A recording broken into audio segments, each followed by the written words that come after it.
Hey everyone, how's it going? Welcome to my talk and welcome to my kitchen in South Philadelphia. I guess this is the new normal. So this is my talk, Making Education Human in the Era of COVID-19, which I think will apply to most of us. I'm Ben Torsney. I'm a faculty member in the College of Education with the Advocacy and Organizational Development Program. And here is kind of my thoughts on education. So since the pandemic, I've been doing a lot of reflecting, a lot of thinking, a lot of reflecting, and so far that's who I'm turning into is that guy with so much reflection. Been thinking about what school means, what learning means, what education means, and I've also been thinking a lot about my past sports background. And I think there's a lot of overlap. There's a lot of overlap between how we coach and how we receive coaching and how we teach. I was always a person that I think I was able to get more out of coaches than I was out of teachers. I don't know if it was because coaching was more tangible, I could see immediate rewards, whatever the case. But there was something there that kind of helped with, I guess, my motivation and then learning or wanted or motivated me to want to learn more about that sport. Teaching is very different. Teaching is very different, especially when we think of education being this traditional banking method of education. We're just depositing knowledge into our students' brains. So one of the things that I want to talk about today is this idea of taking a coaching approach to teaching, especially during this era. So what this looks like, at least in my eyes, is that coaching takes the group and thinks about the group rather than the student, right? I think education a lot of times, or at least how many of us, the educational experience we had is, it's kind of us together separately. We want, everybody wants an A, but we're all kind of doing in this class together, but not together. And I think that's the wrong way to do it, right? I think what we need to do is we need to think about the classroom being a collective of ideas, thoughts, experiences, which may even be a little counterintuitive to what we're used to, right? We're not thinking about achievement in the same way that we used to.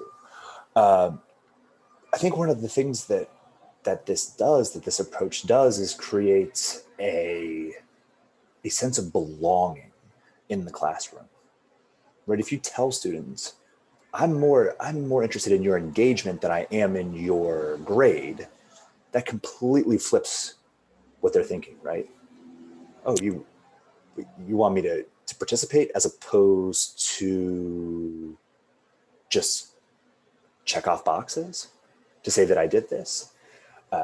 And I think that's really important. If we think about the group, if we think about the collective, and we think about engagement, and we think about belonging, and then we can make kind of individual adjustments, that's where I think we can really succeed during this crazy time.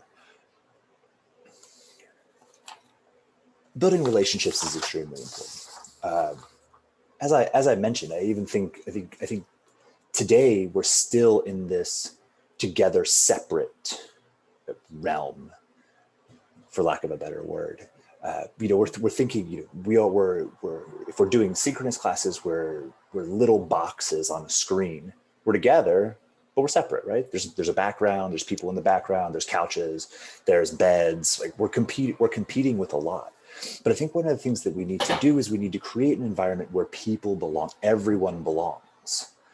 Again, this sense of belonging, if the class fits my identity, if the class is willing to accept me and my experiences, that can be very motivating, and also very humanizing, right? We want our students to be humans. We want to see where they come from. And I think this is extremely critical, especially today, right? COVID is messing everything up. I'd much rather be in the classroom. I don't want to teach synchronously and asynchronously. I want to see my students there. I don't want to have to compete with beds. I don't want to have to compete with couches and dogs and cats. But what I do want is I want to create an environment where students can be themselves.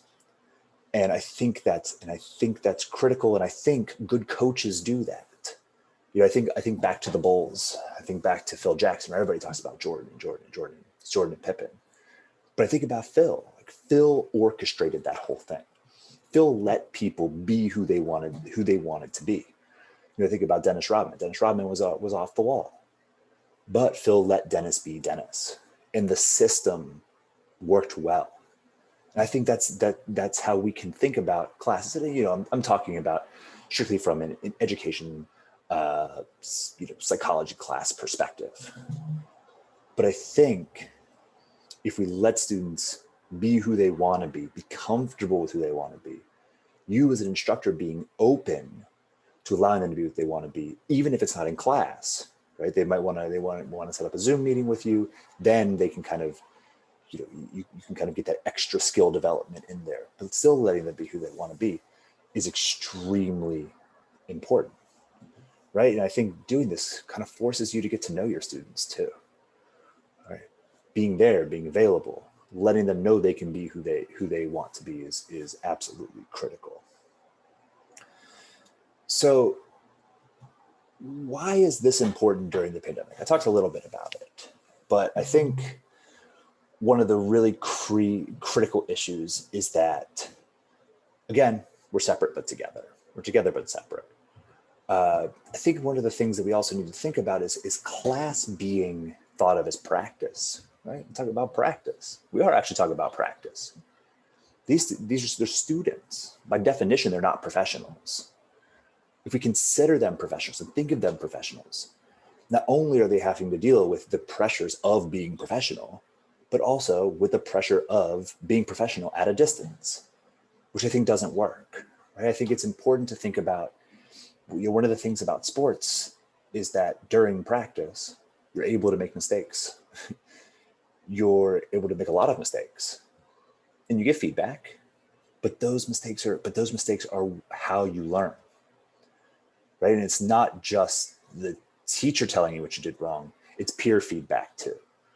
And I think that's absolutely critical.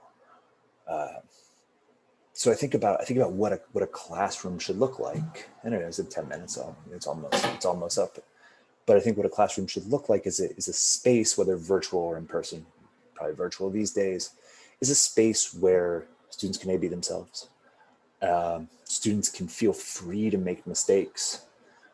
Students are encouraged to engage over giving them a mark, right? Some sort of mark. Does this work all the time? It doesn't, but does it change the orientation of how students feel when coming into these classes during a really tough time? And I think the answer is yes. So my thought is, think like a coach. What would a coach do? A coach wants you to try hard. A coach wants you to give effort. A coach wants you to be motivated. A coach wants you to make mistakes and fix those mistakes. But also a good coach, wants you to feel comfortable in that space, because that's where learning happens. And depending on what happens, all is good and the class works out well. So thanks again.